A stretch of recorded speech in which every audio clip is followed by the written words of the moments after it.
พอผู้บลอซ่าในเมื่อได้รับอนุญาตจากพอดาวบ้านดอน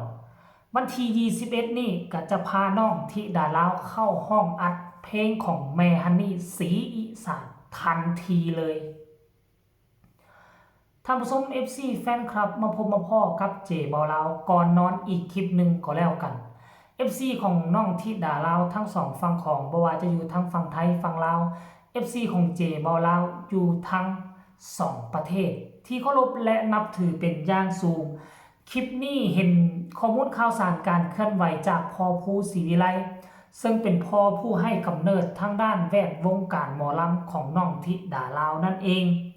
ดังที่ทุกคนรู้จักกันดีกลายเป็นประเด็นและกลายเป็นกระแสฮือฮา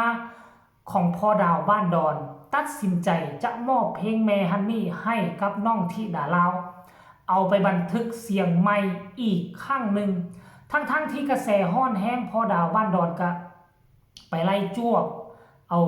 เก็บคาลิขสิทธิ์น้ำผู้นั่นแหละน้ำผู้นี่แหละแต่เป็นอย่างพ่อดาวบ้านดอนจึงตัดสินใจให้กับน้องธิดาลาวอันนี้บ่มีผู้ใดฮู้คนที่ฮู้ก็คือทั้งพ่อดาวบ้านดอนและทั้งครอบครัวเจบอลาวก็คิดว่ามันน่าจะเกี่ยวข้องกับโตแม่ฮันนี่หรือบ่คนที่ปลุกปั้นยอมมองเห็นว่าคนใดเหมาะสมที่สุดกับแม่ฮันนี่คนใดใกล้เคียงและคล้ายคือที่สุดกับแม่ฮันนี่เบิ่งวาดทรงแล้วรายการห้องนำทำเพลงลีลาท่าทางคงจะเหมือนแม่ฮันนี่สีอีสานทั้งพ่อดาวบ้านดอนเห็นแล้วสะหาลูกศิษย์เก่าของตนเองก็เลยตัดสินใจมอบให้น้องธิดาลาวหรือบออันนี้คือเจบอลาวิเคราะห์แบบนี้นะคนอื่นอยากได้คนอื่นอยากเอาเพลงไปห้องพอกันยังน้อยนักน้อยหนาคันบ่มาขออีหลีหรอจะบ่อนุญาตน้องธิดาลาวนี่เป็นคนที่โชคดีที่สุดบ่ว่าจะชาตินี้ชาติหน้าขออย่าให้ลืมเนาะต้องจดต้องจำไว้พอดาวบ้านดอนท่านผู้ชม FC แฟนคลับคนที่สำคัญที่สุดก็คือพ่อผู้แม่เพิ่งยาสุปะสุไลสุทิน2คนนี้เป็นอันขาดถ้าหากว่ามีชื่อเสียงโด่งดังหลังจากที่เอาเพลงแม่ฮันนี่ไปคับครองห้องแล้วก็จะลืม 3-4 คนนี้ให้ดีก็แล้วกันน้องธิดาลาวเมื่อประมาณ1ชั่วโมงที่ผ่านมานี่พอผู้ศรีวิไลออกมาเคลื่อนไหวว่าวันที่21ตุลาคมนี้น้องธิดาลาวเข้าห้องอัดพอโนซานนสินราชเพลงแม่ฮันนี่3เพลงต้นเดือนหน้าอีก2เพลงรวมเป็น5เพลงโอ้ย5เพลงแล้วมื้อนั้นเห็นพอผู้ศรีวิไลกับน้องธิดาลาวสายตรงหาพ่อดาวบ้านดอนก็มีได้3เพลงมามื้อนี้วันที่14ทะลุอีกมาอีก2เพลงเป็น5เพลงพอดีท่านผู้ชม FC แฟนครับโอ้โห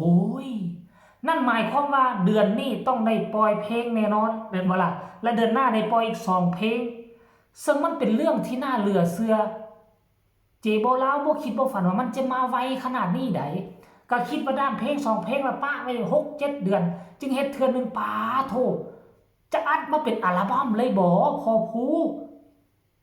น้ำขึ้นละหีบตักช่วงนี้พอดาวบ้านดอนเพิ่นพอใจเพิ่นพอใจเพิ่นมักแฮงเวลาเพิ่นกล่าวที่จะให้หีบฮับเอาสาฮับเอาด่วน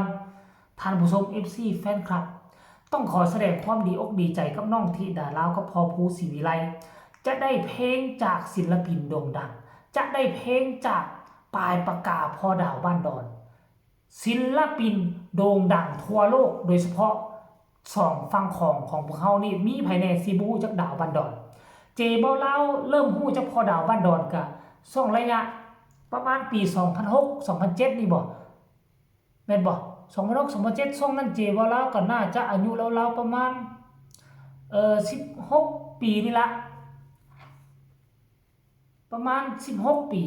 15-16ก็เริ่มได้ยินคำว่าดาวบ้านดอนแต่บ่ฮู้ว่าสีหน้าค่าตาเป็นเท่าใดเพราะว่าแต่ก่อนมันต้องได้ซื้อซีดีเด้เป็นแผ่นซีดีบ่มีโทรศัพท์บ่มี YouTube ให้ลิ้นดอกแอปฟ้าแฮงแล้วแอปฟ้านี่ก็บ่มีตอนช่วงนั้นน่ะฮู้จักลิ้นแอปฟ้ามาอยู่ปี2009พี่29-20พี่เจบ่แล้วจึงฮู้ลิ้นแอปฟ้าหลังจากนั้นก็ YouTube เข้ามามีชื่อเสียงโด่งดังท่านผู้ชม FC แฟนคลับ อันนี้คือการเคลื่อนไหวล่าสุด5เพลงจากของแม่ฮันนี่จะเข้าห้องอัดกันเป็นที่เรียบร้อยแล้วเนาะเดี๋ยวไปฟังคำคิดคำเห็นมึงดูบัดเนี่ย FC แฟนคลับว่าจังไดคือว่าน้องบ่สบายหายแล้วบ่สั่นพอผู้ตอบด่วนดีขึ้นแล้วครับว่าซั่นเด้ผู้ต่อมาก็บอกว่ารอเลยครับว่าซั่นสุดยอดค่ะเฮงๆปังๆนะคะคนนี้บอกว่าปังๆจ้ารอฟังอยู่เด้อว่าซั่นเสียน้องสุดใจครับว่าซั่นป๊าบผู้ใดเนาะสุดยอดเลยจ้าว่าซั่นคนนี้ว่าผู้ต่อมาก็บอกว่าเฮงๆปังๆเด้ออีล่าที่ดาลาวรอปั่นวิวเด้อลูกผู้นี้บอกว่าทีหนึ่งค่ะน้องธิดาลาวว่าซั่นโอ้ยผู้นี้ก็บอกว่าปังๆเลย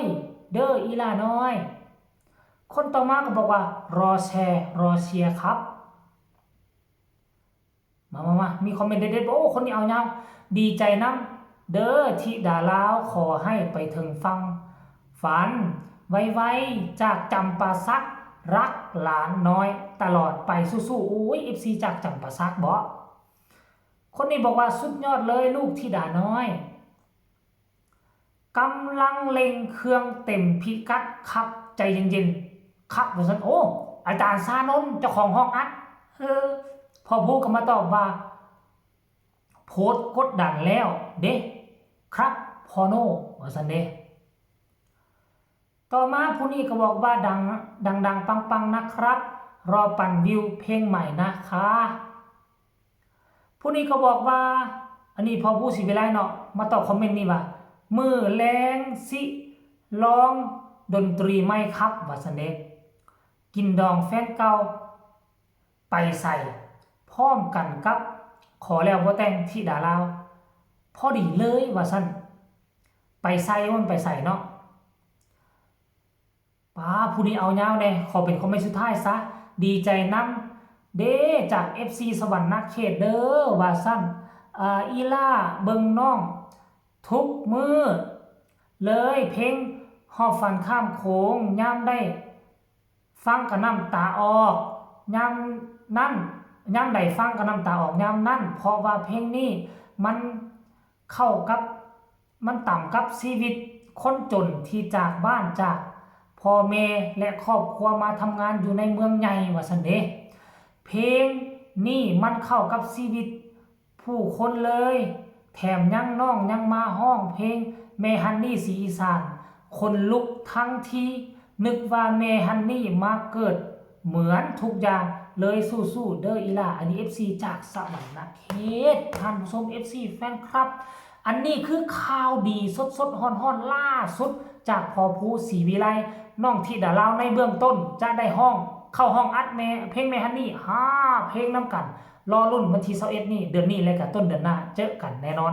สำหรับคลิปนี้ขอกล่าวคำว่าสบายดี